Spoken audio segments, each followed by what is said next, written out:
Hello, everyone. Let's call the meeting to order. So with the Pledge of Allegiance.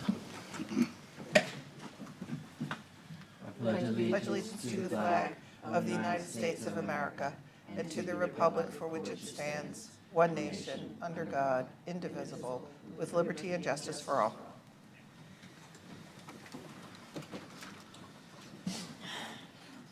We have some minutes to approve. If anybody has any comments, you can voice them now. Otherwise, we'll take a motion to approve the minutes. Move approval. I'll second. Anybody comments? All in favor? Aye. Aye. Anybody opposed? Okay, great. Disclosure of conflicts of interest. Does anybody need to disclose anything? Nope. Okay, great. We have a comment section. If any members of the public would like to speak, you have 3 minutes to speak and state your name for the record. No speaker. Very good. We'll move on to the presentations.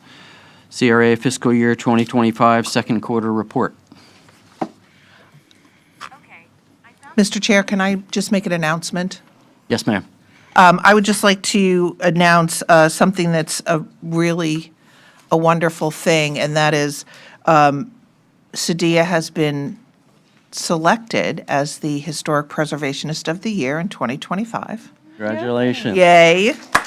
I think that it's an amazing award for you, well-deserved for many years of dedication to this effort, and we're proud to have you be one of our own and getting that. So I just wanted to say a couple things about the events that are scheduled. So for historic preservation, we have an event scheduled to honor Sadia on May 15th at the Elliott Museum at 5 p.m. It's a great event. You get to mingle with the crowd, look at some great art, have some snacks, learn all about Sadia. In case there's stuff you thought you didn't know, I suggest that you come. But it's always a really nice evening. Also, Historic Preservation Month begins May 1st, and that beginning has a kickoff event, which happens at the Stewart Heritage Museum at 5 p.m. Again, a very nice event, especially for our centennial. I think it's important, if anybody can make it, that you go. And that's it. And now, take it away, Jana. Good afternoon. Jana Cox from the Office of Community Development, here to present the fiscal year 2025 second quarter report. We do take turns, and it's my turn. So I don't know if you noticed that every quarter it's Jordan, Joy, and Jana. It's their show. So let's get started. And also, when we talk about the CRAs, they're in alphabetical order. So we'll start with Golden Gate. Today, we're going to talk about septic to sewer, El Camino, landscape vision plan, and the neighborhood improvements. To date, the total parcels for septic to sewer are 775, and the ones that are connected, 539, 70%. It's an awesome number. Very successful. The notice to proceed barely made it in with the first quarter, March 26th. El Camino, they had got started with construction. Golden Gate Landscape Vision, Dixie Highway between Indian Street and Jefferson, reestablished landscaping. And these other streets as well, reestablished landscaping, Birch Avenue between Clayton and Delmar, landscaped walkway. The Golden Gate neighborhood improvements, and I apologize, I don't have the notes on this slide, but the concept for Golden Gate neighborhood improvements, I believe this is the one that they're going to use as a model for all the other CRAs. Yeah, so this is the one as well that Joy is putting together with one of our consultants to have a concept plan so that we can then shop for grants, because this is a huge project, and you're talking about underground stuff, drainage, stormwater, those types of things, but also curb and gutter and on-street parking. And it's a very large project, and she's working with another company that has some knowledge about how to get those types of grants. And is she going to apply for the build grant? Is that this one? I think it's called the Build Grant? Yep. Hobe Sound. We had lots of things happening in Hobe Sound. Sound Brewing, Hobe Sound Historic Train Station, the Williard Planting Project, and Banner Lake Lighting. So they had their grand opening, soft opening, and ribbon cutting all in the same week in February. The outdoor, you can see in the first picture, the outdoor seating is beautiful. The landscaping in the back, if you drive by it, you can't really see everything, but when you go around in the back, it's just really beautiful. They spent a lot of money on the landscaping. In the middle of the night, they moved the Hobestown train station. I think that was in January. It was a little chilly, but they moved it from the Hobe Sound Polo Club all across Bridge Road in the back roads to get to its final resting place. And if you've been by there, it is much larger than it seems. The planting continues. We keep adding plants. I think we're finally finishing up that project and providing the moisture to get it established. One of the projects that I forgot to put on the original report, Banner Lake Lighting, we finally got 48 new lights installed, so they have adequate lighting at night. We've been working on that for years, 5 or 6 years. Jensen Beach, we're going to talk about West End Boulevard and Church Street. So West End Boulevard, we hired the same company that Joy's using for that landscape project, DDEC, and they actually, Public Works hired them, and they're looking at putting a crosswalk across from the community center, adding more signs to make it more clear for the train, and actually adding parking to Maple and making West End Boulevard a one-way. Now, this is just a report that they are considering, nothing final. We finally caught up with the owner of the properties north of Church Street, so we met with him with a possibility of doing some right-of-way donation, and we want to go back to the two-way street concept to make it more walkable, 2 sidewalks on both sides, landscaping, so it's definitely alive, and we're going to revisit Church Street. Port Salerno, talk about New Monrovia Park, 100% plans, New Monrovia neighborhood improvements, 60% design, New Monrovia unpaved roads at 30% design, and New Monrovia lighting study. The Martin County Sheriff's Office conducted a study to see what they need there. This shows new basketball workout area for New Monrovia Park. The neighborhood improvements, potential sidewalk improvements, potential traffic calming improvements, potential lighting, and repaving the roadways. Unpaved roads are at 30% design, 47th Avenue and Murray Street. Same thing for Coley and Dell Street.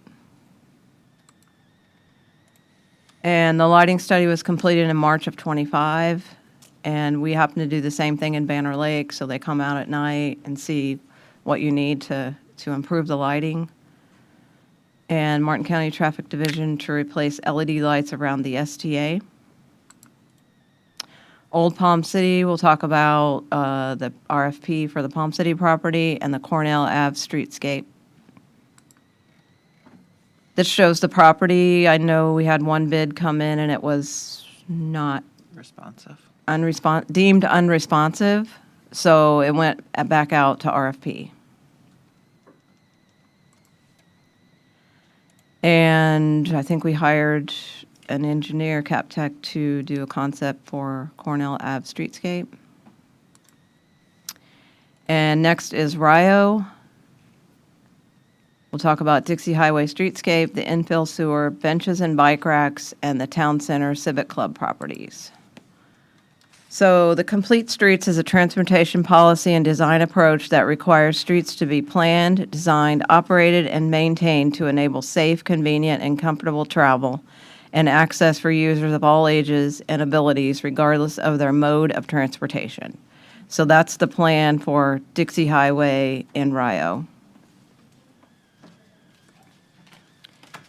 Infill sewer is ongoing. They're still connecting sewers in Rio. Is that the new one?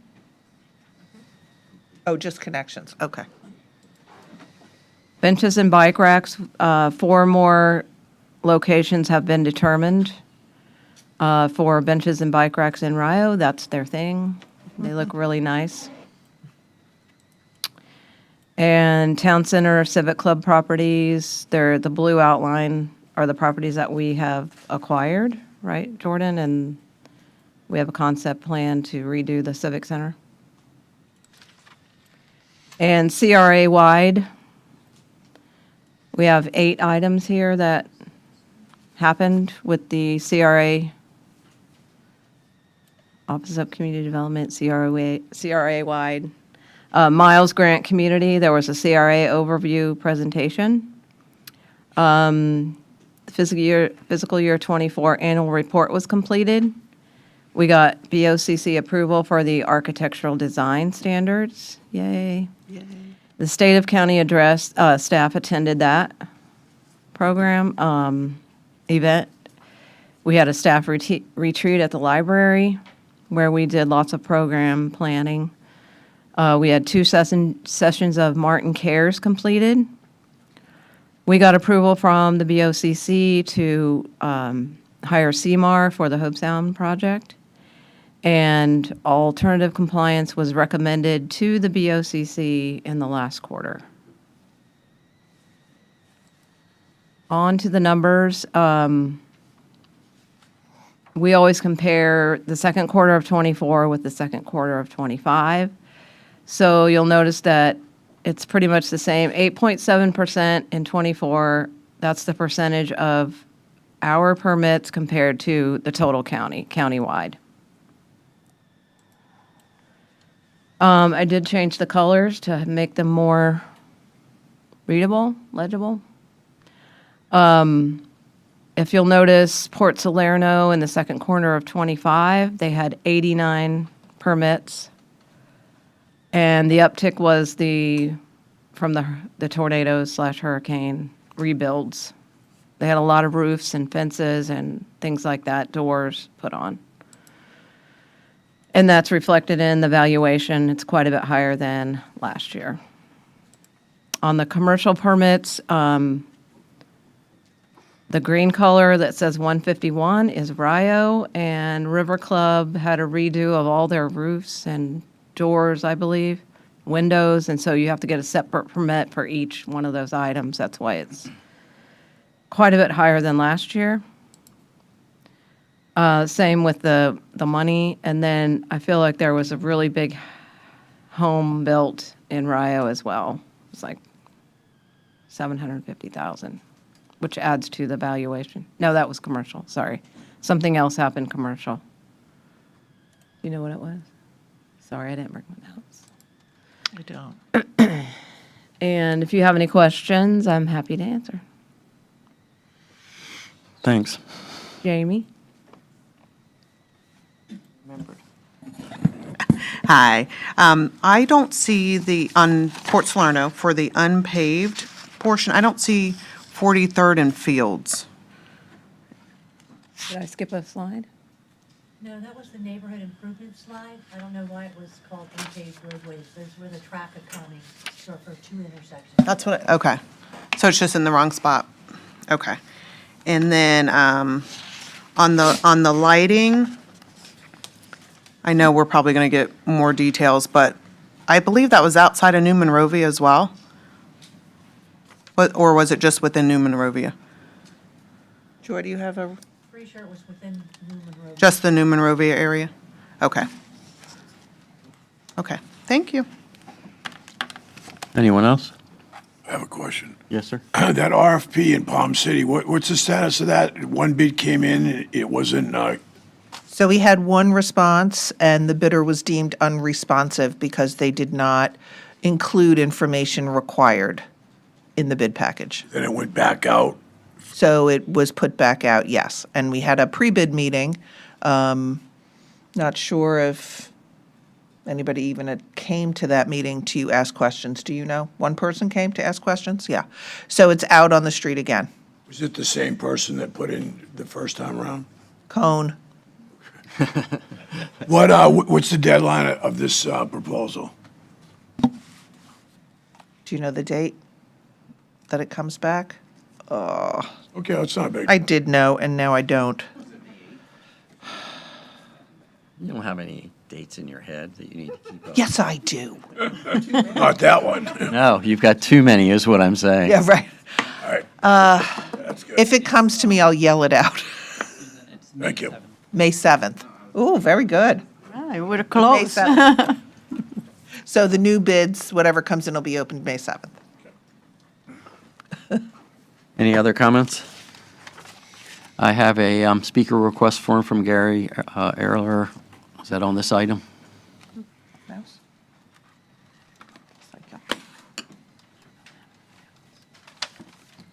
Good afternoon, Gary Erler, Port Salerno. My question, I guess, was for staff. It was after, as Jamie said, the lighting, I believe it was around the around the stormwater retention in Port Salerno. It said, and I believe it was replace the lighting with LED. I think it was before that.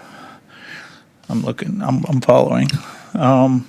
It said, I just saw it up there. It showed the picture of the retention pond. And it said replace the lighting. My question, I guess, is that CIP money? Is that NAC, CRA money? Is that what, who's funding that? Is that, where's that money coming from? It wasn't spoken about at our last NAC is my question. And the other thing that I actually found out today, and I didn't even understand it, but when they redo the parks in New Monrovia and they're doing the shaded areas, it's my understanding that there's at least a dozen families with a child on the spectrum, and they travel all the way to Kiwanis Park in the city of Stewart. I guess my next question will be to Parks and Rec. What's done there, or what studies have been done to include some of those kids? If you have a special needs, and I don't even know how to describe them, and I'm sorry for it, but is there something done in the Parks and Rec department that whenever they do this, that they do include these kids that are on the spectrum? You mean when they design?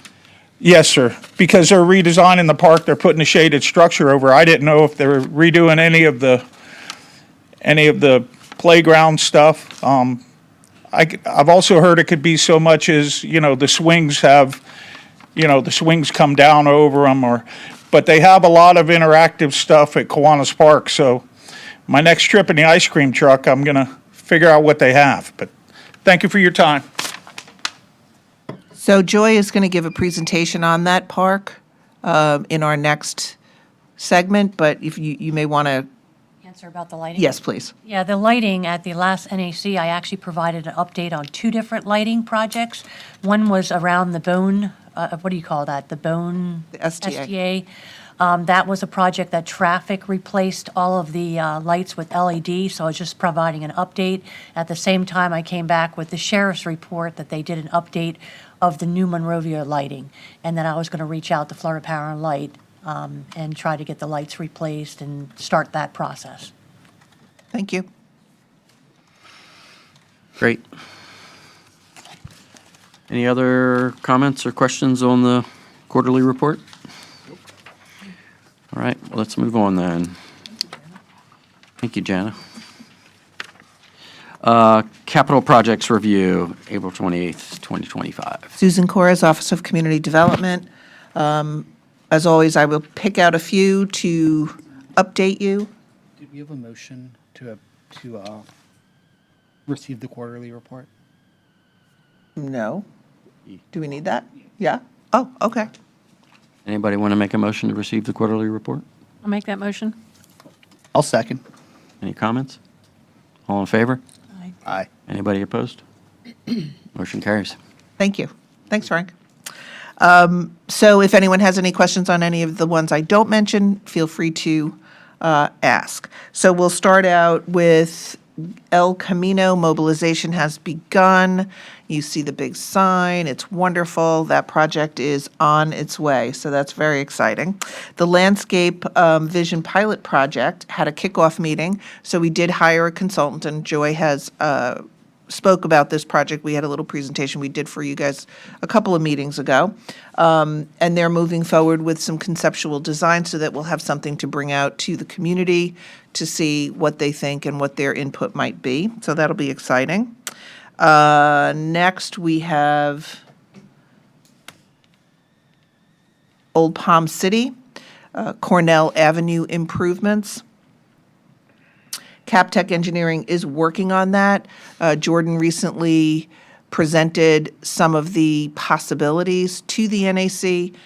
They came up with what they would like to see happen. That information has been funneled to CapTech. They'll utilize that and come back with their conceptual plans for community input as well. Moving south to Port Salerno. New Monrovia neighborhood improvements to 60%, and you saw that in the quarterly report. And also, I wanted to mention Park Drive, Port Salerno Park Drive improvements. That project has begun, so we'll be seeing some movement down there as well. I'm going to end with Port Salerno Park, New Monrovia Park, and introduce Joy Puerta, who is going to give you a little update, full update on that. Is that here, Joy, or is that separate? Oh, this hasn't been closed. No. It must have been closed, so. it would Well, be here's right- the others, yeah. Good afternoon, Hi. Joy Puerta, Community Development Program Manager. So the latest with New Monrovia Park, I think I brought it to you before, but I usually do an update. I usually do an update to the NAC every meeting with all the projects. With this, just to go over a recap, it was going to provide a shaded playground with some structures, a new basketball court that would have 6 hoops. They're leveling the playing field, if you notice, on the left-hand side, all the way down that whole left side on the west end. They're going to be providing a level field for the summer camp kids that use it and also after school, and then providing accessible sidewalks throughout the park and also benches and bike racks. This is a clip from the 100% plans. It kind of gives you an idea of, the playground up here at the northwest end. We're providing a shaded structure over the existing playground equipment there, and then the swings are being removed and they're being replaced with a covered swing set that meets current standards. Also, the basketball court. Let me see if I have information on that. The basketball court has been widened, or it's going to actually be removed, and it is widened to a very larger dimension, 66 feet by 110 feet, to support a regulated 50 feet by 94-foot court. 6 mega duty basketball hoops will be provided, allowing 6 different foul court shooting at the same time. The surface of the concrete court will be layered with an acrylic resurfacer, it's called, and a plexi pave to provide a uniform structure texture. If anyone knows this area, this is going to be utilized all the time, and it will be a great asset to this area. Also, in addition, you saw the other improvements, but I zoomed in here just to show the key elements with the playground and the basketball court. The benches are the typical benches that you see at most of our parks with the brown color, I'm sorry. And then the playground equipment, the sheltered cover is going to be a cedar color canopy with a dark green metal post. And same color for the structure that's over the new swing set area. The basketball court I did mention about what the size of it was going to be, and on the top left-hand corner shows you the acrylic type of surface, and I think it's going to be the standard colors, green, and then where the foul shots are, it's like a blue color. It matches kind of the existing basketball courts in other areas. And I think that is the summary of that. Do you have any questions? All this, well, the swings are what he was mentioning, they can be retrofitted with a special type of swing, but what's spec'd out right now, they're all four type of the saddle type swing that's in all of our regular parks.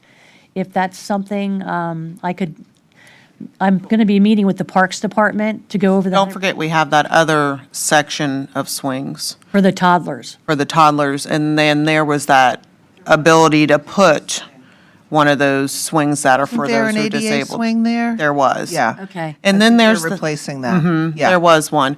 There's one section also, Joy, if you remember, there was nothing there. We had removed. So there's that option too in that area where if something needed to be added or we could add on, there's also that section. There used to be like this little horse they would get on, and it was one of those, bouncy horses on a spring. And so that was removed. So there's like a section that doesn't have anything. So just be in good for answer to Mr. Erler's inquiry, there are new accessible routes that will assist anybody with issues. Right. And then there's also with disabilities, and then there's also going to be that handicap swing. So I think that those things are included right now. But if we wanted to go above and beyond, then we also have that one section that we could add something Okay. where there's nothing there. Might be worth considering since there's families close by. So I'd say yes. Try and exceed more than just one swing if you can. That may have to happen after the project because we're Right. we're at 100% design now, and it's been budgeted, and so we'll have some area to look at again, which is fine. That's what we had And, discussed. Yeah. and the manufacturer, I'm sure that there's an adaptable type of swing that could be ordered after the fact. Yeah. Yeah. Not saying it can't be done, it just may not be included in this, Make a project note. as it stands. Make a note. Yeah. So we are anticipating to go out to bid with this project since it's going to be over the $300,000 price tag. I think it's closer to about $500,000 right now. And I think it was requested by the NAC to not have it constructed until after October because of the festival that occurs. Is that correct? That's correct. Anybody else have any comments? Thank you, Joy. Welcome. Thank you, Joy. Oh, you might as well stay. Does that conclude capital projects review? It does. Okay. We'll move on to e-bike safety then.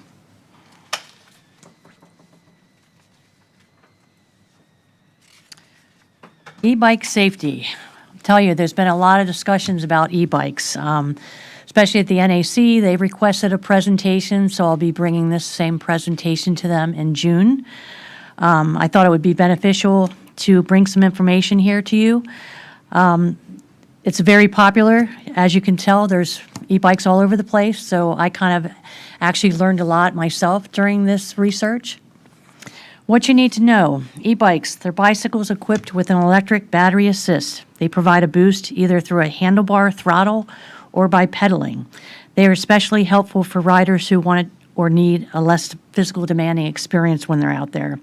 Also in Florida, e-bikes are legally treated the same as traditional bicycles. This means riders have the same rights and responsibilities as a vehicle on the road. You can have these e-bikes on the road, excluding limited access highways. You can have them on bike lanes, bike paths, multi-use trails, and sidewalks, unless restricted by the local ordinance. E-bike riders must follow all traffic laws, including riding in the same direction as traffic and obeying all signals and signs.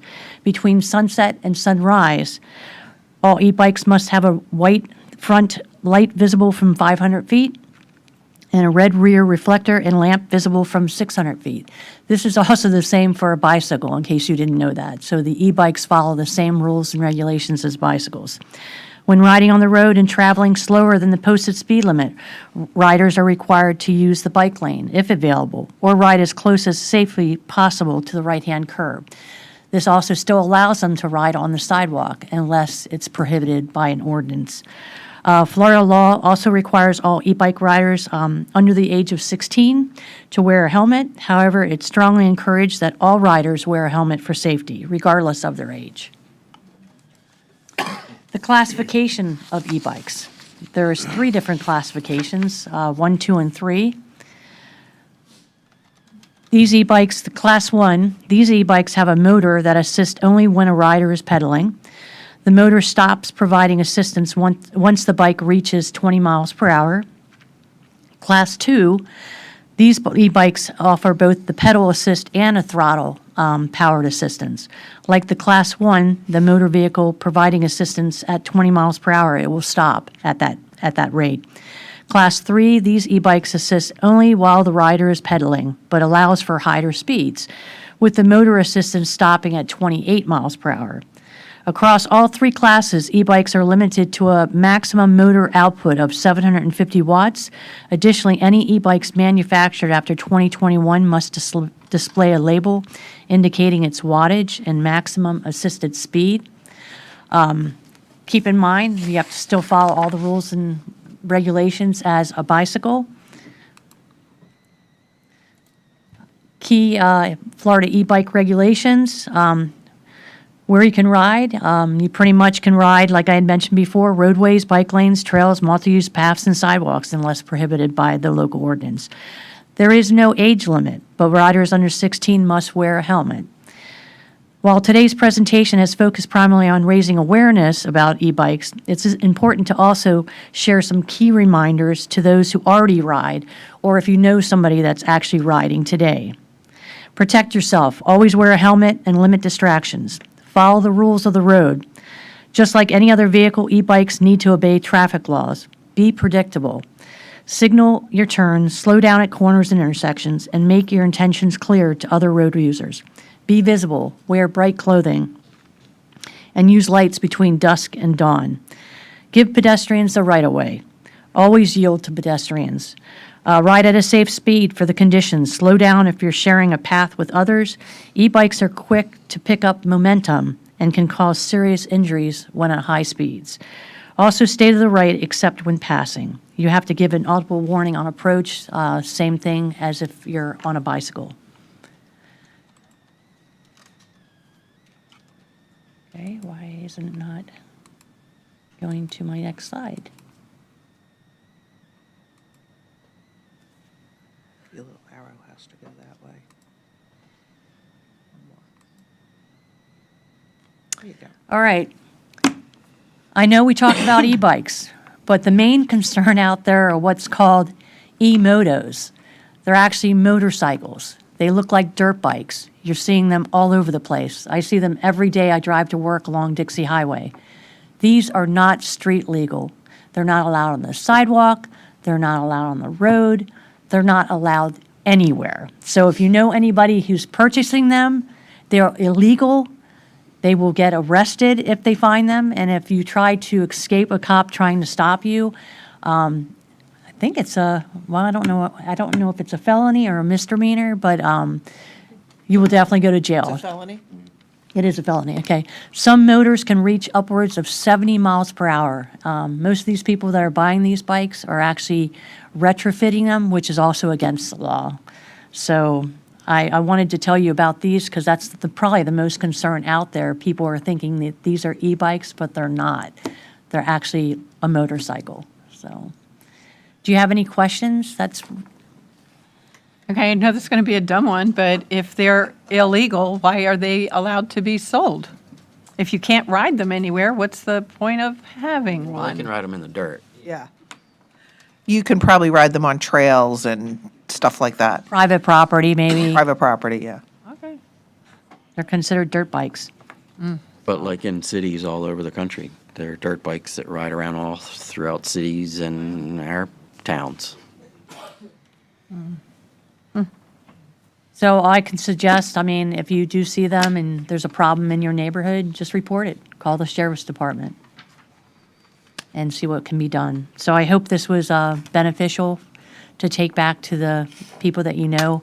If you're thinking of buying one for your grandson or your kids, I would seriously, look into the different classifications for e-bikes. But that's all I have.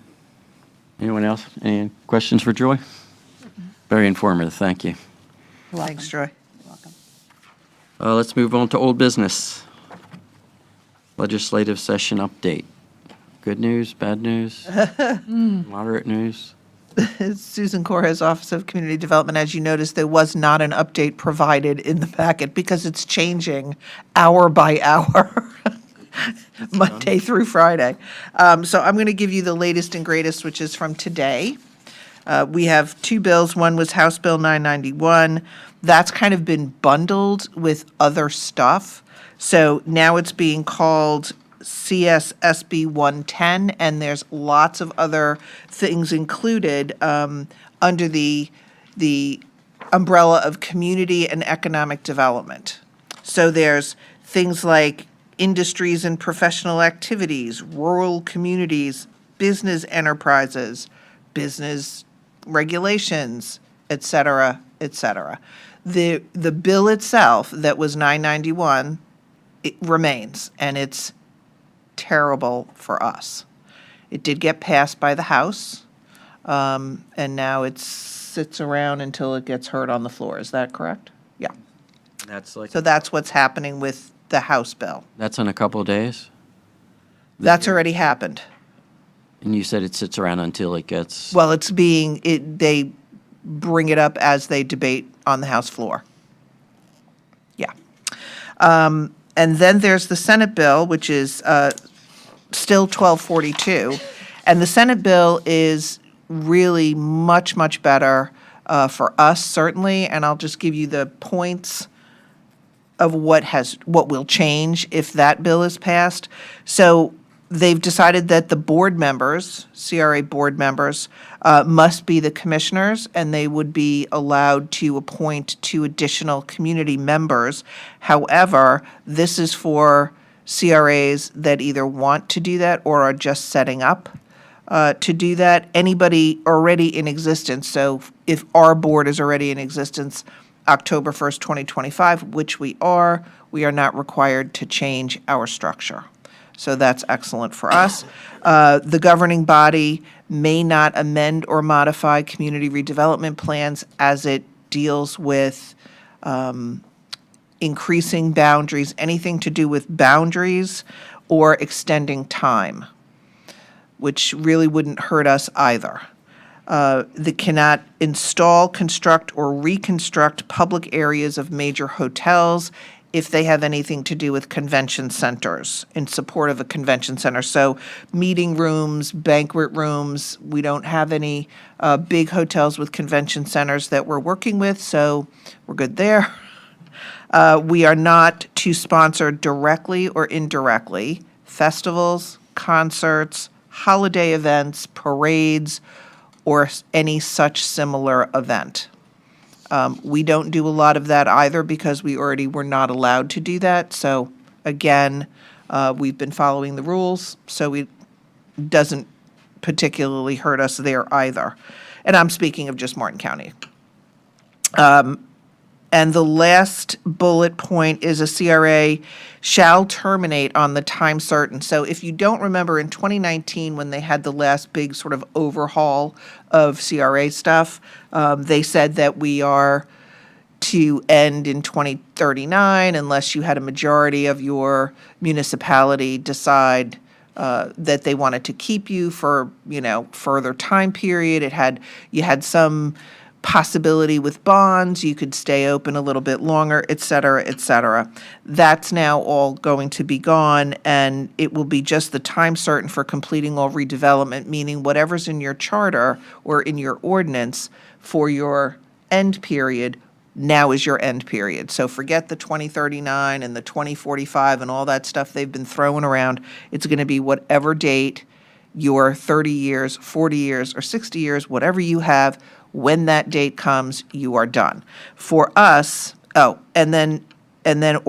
any CRA that was extended by ordinance before May 1st, 2025. So again, we were above, or I should say ahead of the curve a little bit. In 2018, we did get our extension of 10 years, so we can continue and with our 10 years. So we're good in that respect as well. I think the Senate bill addresses what it needs to, which is the few bad apples that everybody keeps referring to, although I never hear any particular CRA or area, county, or anything being mentioned. What we do hear a lot this year, if anybody's been watching, Cindy, I'm sure you've heard this, is that it's all about, oh, this one did that and this one did that, so we're going to throw the whole thing away and we're going to start from scratch, instead of why not enforce what the rules were or are. It looks like they're just looking to slash and burn what exists because of these bad apples who we don't really know who they are or what they've done. But, so that's where that stands. It hasn't been scheduled yet for another reading in the Senate. Hopefully, that's where it's going to go.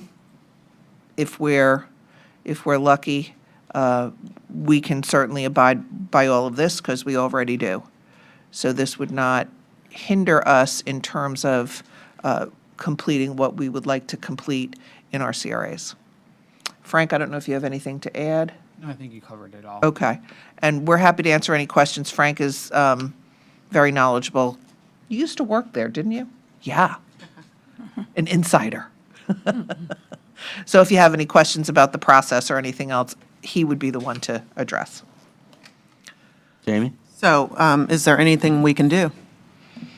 At this point, really nothing. It's, we provided all the information to our senators. We've had our representative here discuss with them and provide it to them, and we've had our, what's he called? Can never remember the name of this. I'm telling you, it's getting bad. Lobbyist. Our lobbyist has also presented all of that to them. The House was just they just got run over, everybody. But we have support in the Senate, I think. So this CSSB 110, is that an issue still? That's the issue. That's what the House bill has morphed into. Gotcha. Yeah. So if the Senate, and Frank, you need to correct me if I'm wrong here, if the Senate bill moves ahead and passes, what happens? The governor, That's in the one that the House sent back to the Senate, SB 110 you're talking about. so that one went to the Senate. Are they going to hear that? Is that how that works? In speaking with our lobbyist, she doesn't believe the Senate will take up that bill because they substantially changed it from what the Senate sent over to the House. But we're at the very last few days of session, so anything could happen now. The main thing right now is the budget. So session is supposed to end on Friday, May 2nd. They're not sure if they're going to be able to end on time, so. So does it mean that they will take up one of the two? It's either going to be 110 or 1242? Like their version or the House version? They could pass their version and send it over to the House. From what we've seen with the House, they don't seem very interested in the Senate version. They seem like they want to sunset it, but I don't want to speak for other people, but that's just like. So what happens in that case? So the Senate passes their version, they send it to the House, and the House, Then they're both dead, so I mean. oh, right okay, now- that's what happens. right now, That would be okay, too. So, there is a scenario in which nothing gets passed, which would be beneficial. Okay. Or they amend it I guess how they reconcile. or reconcile? They seem pretty far apart. Oh, my gosh, Okay, they're yeah. So I don't. night and day. Okay. I don't see the Senate supporting the House version, but I mean, Or vice versa. And vice versa, right? Yeah, yeah. So, okay. So now that we've thoroughly confused everybody. I think you get it. I'm like, It is, it's like, you could go around and around. I'm telling you, you could get so caught up in it. Hours of my day spent looking at all this stuff, and I still leave the computer going, what's going on? Yeah. Well, it doesn't Crazy. sound like anything substantial yet, but there are potential things that could happen. 4 more days. Yeah, Yeah. We pray. And there's still 4 more days, right? yeah, And Or maybe an more. extension. yeah. Because I don't know how they're going to get to the budget. Yeah. Yeah, whatever. I do have some additional updates, if I may. You may. Okay. I want to point out that everyone has received one of these. So please enjoy it. Please use all the links. Listen to all of the folks talking, including yourselves. It's so much fun. Looks really good. Yeah, we're really excited about that. Charlie Layton Park, just wanted to bring that up, keep you up to date on that. That was a CRA project years ago where we paid for some of the design work that was done on redoing the park. This is in Old Palm City. Just to let you know, down the road, here we are, and the bid is come back for that. And there is a low bid, and I think it's being evaluated. So that was good news. That project will probably move forward. Port Salerno septic to sewer, utilities and public works both came to our last Port Salerno meeting. The word is from utilities is that they need to get their grant signed. So the grant did come through. I think we talked about that at our last meeting. They're getting it signed, and then it would have to go to the board to be signed. At that point, the process is the bid goes out. I think it's a 30 or 60-day bid. That comes back, that's evaluated, then that needs to go to the board to be signed. So you're probably looking at least 4 more months, and that's only if everything goes perfectly. And who knows, that generally doesn't happen.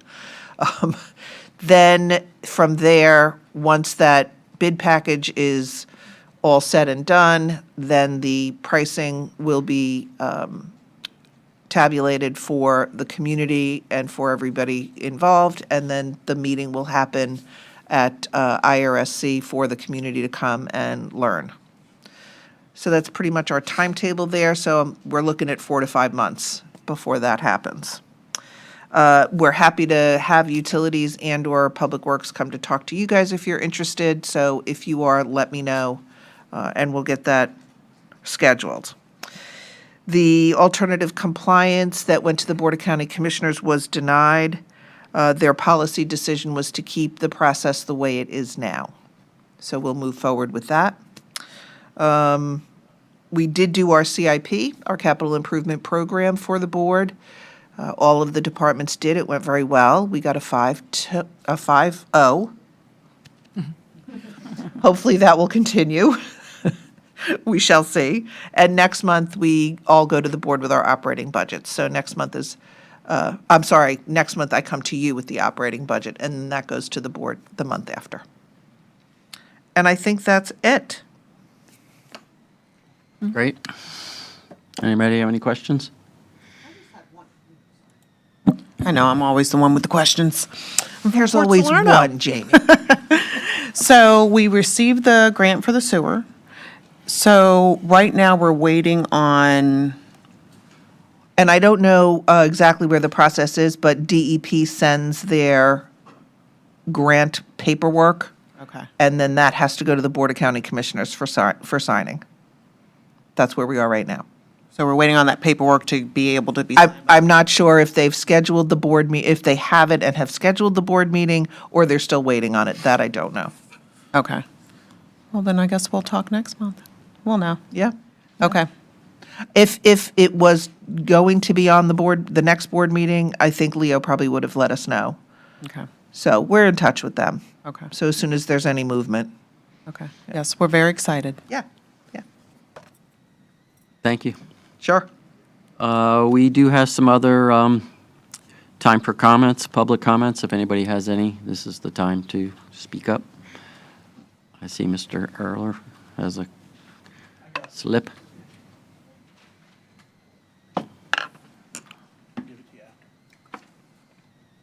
Gary Erler, Port Salerno. Congratulations. And everyone else, thank you for attending. I know you've taken time out of your busy schedule to hear me and everything else, and if nothing else, I appreciate it. Thank you. Thank you. That's the best public comment ever. It is. Any member comments? No, just congratulations to Sadia. Yes, again, very, I'm embarrassed though. Why? Just me, I may be a talker and stuff, but when it comes stuff like that, it kind of, I'm shy. sure you deserved it. Thank you. Yes, I didn't do it for that, but, right. came along. Yeah. I want to thank every one of you, and I hope you attend. That way, let's support. It's a nice evening, it is, yeah, Yeah, I've been to a couple of them, and yeah. yeah, 15th, it's a Thursday. yeah, and I have a doctor appointment too. Any staff comments? Anybody else? All right, we're adjourned. Go, Thank you. thank you.